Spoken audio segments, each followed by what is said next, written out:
Vladimir Poutine est en train de s'exprimer, on va l'écouter.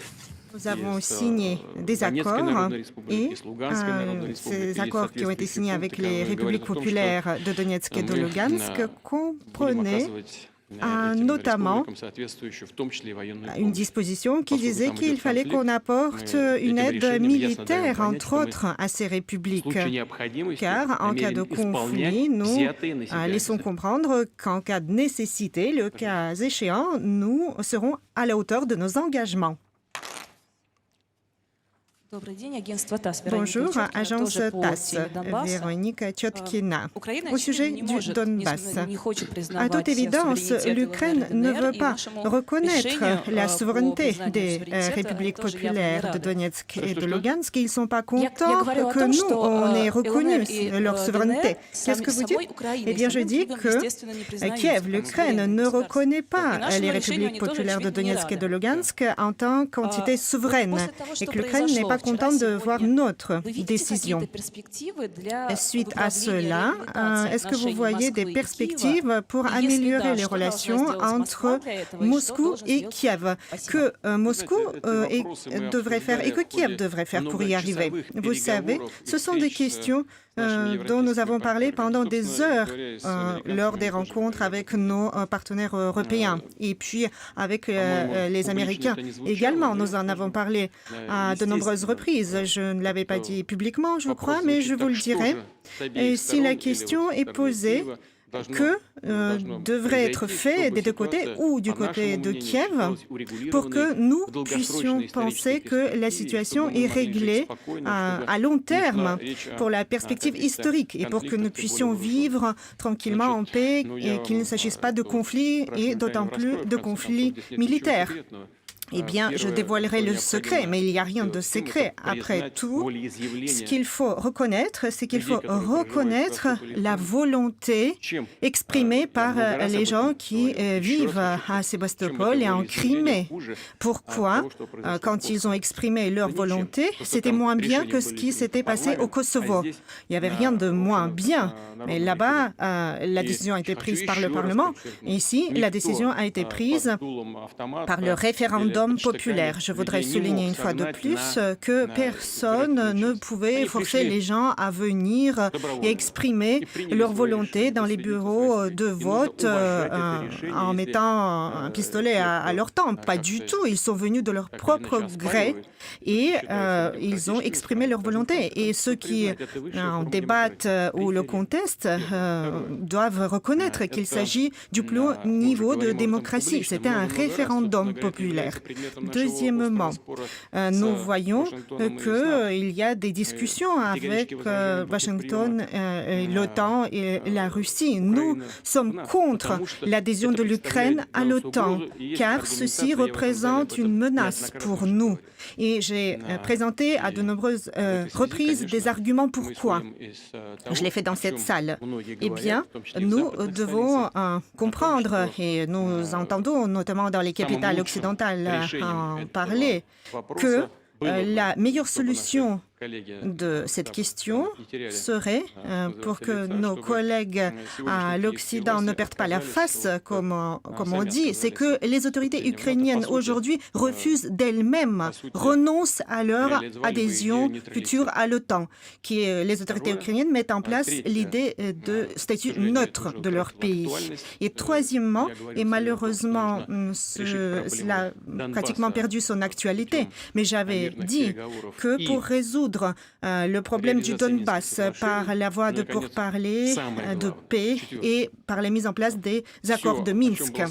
Et puis, le plus important, le quatrième, c'est que tout ce que j'avais dit au-dessus peut être changé d'un instant à l'autre si nos partenaires pompent des armements en Ukraine, apportent une grande quantité d'armements en Ukraine pour les autorités ukrainiennes actuelle. Il est important de démilitariser l'Ukraine contemporaine, car c'est le seul facteur qui peut être contrôlé de manière objective et qu'on peut observer et auquel on peut réagir. Tout le reste peut être renversé et changé entièrement du jour au lendemain, comme cela a été fait par le leader ukrainien actuel qui avait du coup commencé à poursuivre l'ancien leader ukrainien, ou bien en disant qu'il n'aime pas les accords de Minsk, il pourrait désavouer tous les accords possibles dont je viens de parler si ces accords étaient signés par les autorités ukrainiennes actuelles. Il partirait tout simplement vivre à Washington, Paris ou à Berlin, et nous serions ici avec une anti-Russie armée jusqu'aux dents à notre porte. Ceci serait inacceptable, et c'est inacceptable surtout maintenant que les autorités ukrainiennes ont parlé de leur ambition nucléaire. Alexandre Юношев, Live.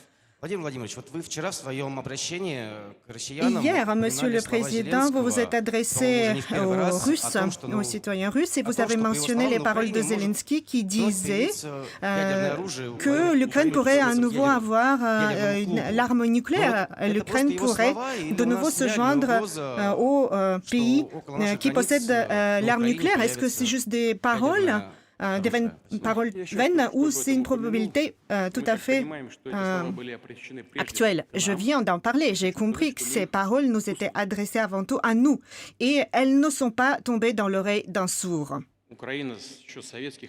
L'Ukraine, depuis l'Union soviétique, possède de nombreuses compétences nucléaires. Il y a plusieurs unités nucléaires et l'industrie nucléaire du nucléaire est bien développée. Il y a aussi des écoles qui formeraient des spécialistes. Il y a tout ce qu'il faut pour obtenir la solution au nucléaire plus rapidement que de nombreux autres pays qui devraient le faire à partir d'une page blanche, à partir de zéro. Ce n'est pas le cas de l'Ukraine. Donc, je ne vais pas répéter une fois de plus.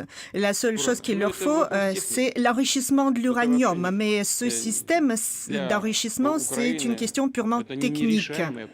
Ce ne représente pas un problème insoluble pour l'Ukraine. C'est assez facile à résoudre. Et en ce qui concerne les vecteurs, eh bien, j'en ai parlé. Il y a des anciens missiles Tochka-U et leur portée, c'est 110 km. Hier, j'avais dit 100 km, mais en fait, c'est 110 km. Et ce n'est pas un problème, car il y a bien une usine Yuzhmash qui préparait, qui fabriquait des missiles intercontinentaux balistiques pour l'Union soviétique. Mais alors, quel est le problème? C'est que même si c'est l'arme nucléaire tactique qui apparaît en Ukraine, elle représente une menace stratégique pour nous. Et nous devons l'avoir à l'esprit, car si nous commençons par 110 km, nous pouvons ensuite aller très vite jusqu'à 300, 350 km, etc. Donc, Moscou serait à portée, elle serait à la portée de ces missiles, facile à atteindre, et c'est bien ce que nous avons compris, perçu, et nous devons et nous allons le prendre très au sérieux.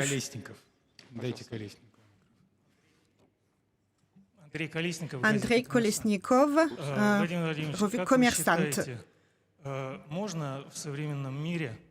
Vladimir Vladimirovitch, est-ce que vous pensez que dans le monde contemporain, on peut avoir des solutions par la force et rester du côté de la force positive? Et à quelle proximité pourraient avancer ces troupes? Quelle pourrait être la distance de pénétration des troupes jusqu'à la frontière des républiques populaires ou plus loin? Tout d'abord, je n'ai pas dit que les troupes iraient là tout de suite, là-bas, après notre rencontre. Deuxièmement, prédire le schéma de ce qui se passera est impossible. Ceci dépendra de la situation réelle sur le terrain. Et puis, en ce qui concerne la question, est-ce qu'il faut tout résoudre, est-ce qu'on peut tout résoudre par la force et rester du côté des forces du bien? Pourquoi vous pensez que les forces du bien doivent être impuissantes? Je ne le crois pas. Je pense que les forces du bien, justement, doivent avoir les forces de se défendre. Et c'est de ce postulat que nous partons. Je vous remercie.